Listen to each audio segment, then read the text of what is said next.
As part of Progress, Why Not Theatre is presenting Cine Monstro, which is a Portuguese translation of a Daniel McIver play, and the performer is Enrique Diaz from Brazil. I met Enrique in 2001, and he's a world-class artist, and he's an incredible artist, and I've been wanting to work with him for a while. And we were talking about projects, and he had mentioned that he was a big fan of Daniel McIver, and that he had translated a bunch of his works into Portuguese.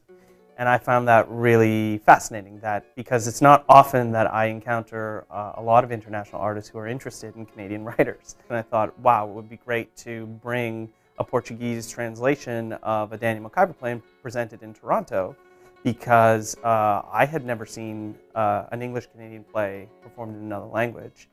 Toronto's changing, and there's a lot of people who don't get to go to the theater simply because the theater's in English. And I don't think people are thinking about that.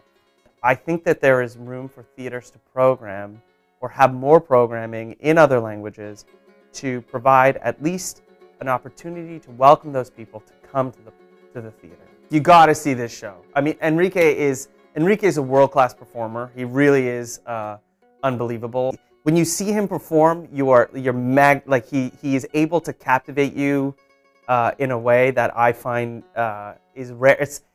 Picture the best performer you know in your brain, and put Enrique's face on him. He's that good.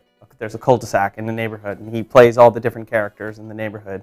And Enrique has picked on one sort of aspect of the play where there's a filmmaker.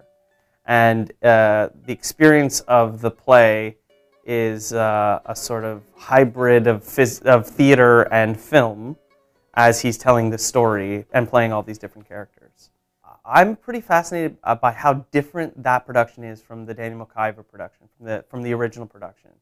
And I think that this show and being part of Progress is the possibility that we can at least be progressive about how we think about the kinds of plays that we're programming.